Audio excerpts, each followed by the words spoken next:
Hey there, it's the Modern Love producers. I'm Amory Sievertson. And I'm Jessica Alpert, and fellow producer John Perotti is with us here as well.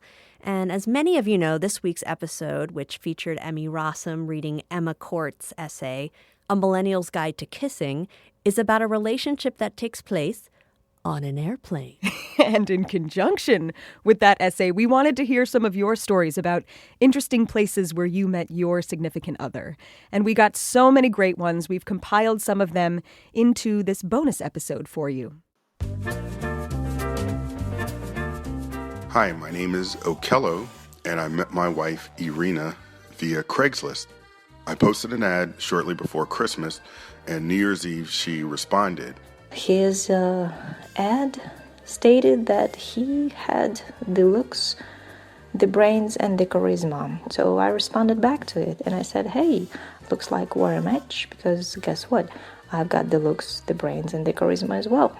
We had a few quick email exchanges on New Year's Eve, and then we figured we would talk on the phone, and we were both talking to each other while we were getting ready for our New Year's Eve dates. And it was probably a sign that during New Year's Eve, we were on the phone talking to each other.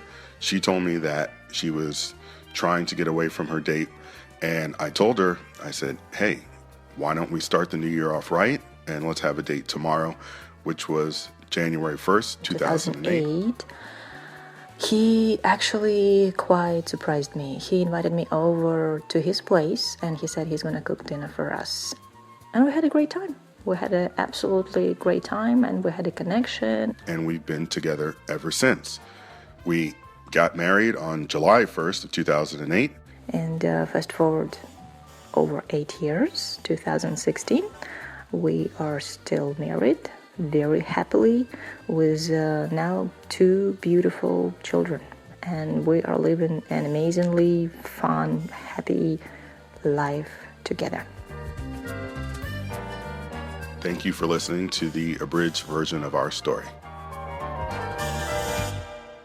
So, Jessica, when I got this story from Okello and Irina in my inbox, it just made my whole day. It's such a good one. It's a great one. And one of the things that isn't in this version of the story is that just a few years ago, they picked up and randomly moved to Vienna, Austria. So they're listening to us all the way from there. Wow. And there's a picture of their beautiful family on our website, wbur.org/modernlove.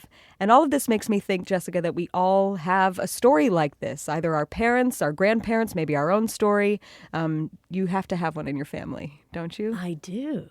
And speaking of Europe, let me set the scene a little bit. So it's 1938 in Amsterdam, and my grandfather, who was living in El Salvador at the time, actually heard some rumblings about what was going on in Europe. And as a Jew, he wanted to go see it for himself. So he traveled on his Salvadoran passport. And as he was going, people in El Salvador said, oh, could you deliver this? Could you deliver that? So one thing included a letter.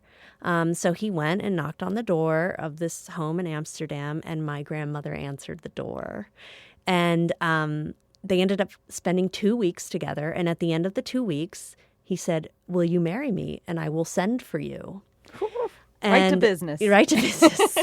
And, she was ecstatic, went home, told her family. They thought it was hysterical because, oh, come on. Like, you just knew him for 2 weeks and he's going to send for you? Like, this is wartime.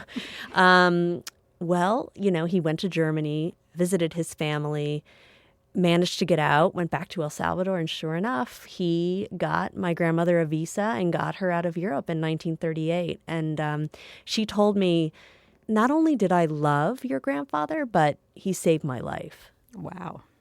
I'm struck by the fact that, I was almost kind of inclined to say, wow, it's a different time, 2 weeks, anything can happen. But actually, we got so many stories that would prove that, obviously it's not that different of a time. No, when you know, you know. When you know, you know. I have a story as well. It wasn't quite as speedy as the 2 weeks, but my parents, I found out that I exist today thanks to McDonald's. Wow. Because they were working at the same McDonald's together back in the late 70s in San Francisco. So, and then they ended up taking some jitterbug lessons. So, I love French fries and jitterbug. It's Nice. a great combination. Very nice. Well, speaking of stories, let's get back to yours. This one is from Laura, who lives in Farmingville, New York. I met my soulmate in 1987 through a wrong number.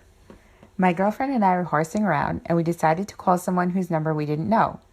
So we looked through the phone book, and we called a bunch of people with that last name, and my future husband was one of the people who picked up. And for some reason, he stayed on the phone with me. I ended up calling him every week for 4 months, and then we decided to meet each other. Now we've been together for 29 years, married for 23, and our daughter's going to start college in the fall. Hi, I'm Vicky. And I'm Doug. And we live in Brooklyn, New York. Doug and I met over a mattress. In the summer of 2012, I moved to Taiwan and I left my mattress behind in my Brooklyn apartment. And in the spring of 2013, I had moved from Seattle to New York and moved into that same room and used that same bed. So 1 month after I moved in, I received a message from my roommate saying that the woman with the bed had moved back to New York unexpectedly and wanted her bed back. I eventually stopped by and I got to meet the man who had been sleeping on my mattress. And when she came walking through the door, I was taken aback. She was beautiful. Her smile was electric.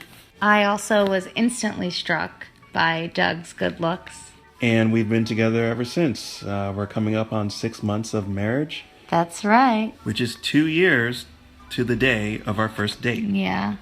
Life is funny.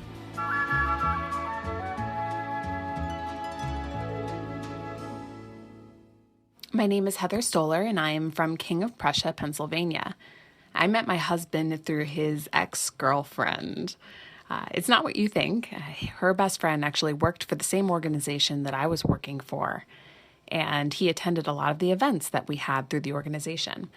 So I was at a networking event that he happened to be at, and I didn't really want to be there, so I tried to make a smooth exit, and I went to grab my suit jacket. So he stops me and says, this is my jacket. So we got into a very public argument about whose jacket this could be, both of us having put it on the same stool. And he made me try it on. Now, Wesley is 6'1", and I am a measly 5'5". So when I tried it on, needless to say, I was mortified. As he was correct, it was his jacket. So after all of this, he asked for my phone number, and I handed him my business card. And the fall of that same year, we were engaged.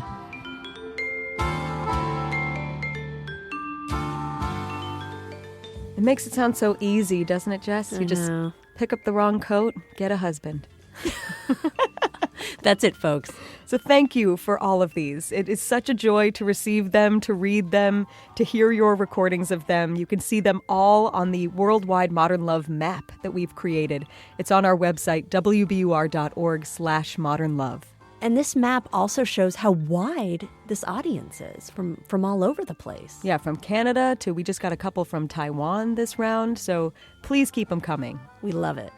Speaking of community, you should check us out on Facebook, facebook.com/modernlove. And of course, if you haven't subscribed to the podcast already, please do so on iTunes, Stitcher, whatever podcast app you use. Yeah, it's itunes.com/modernlove.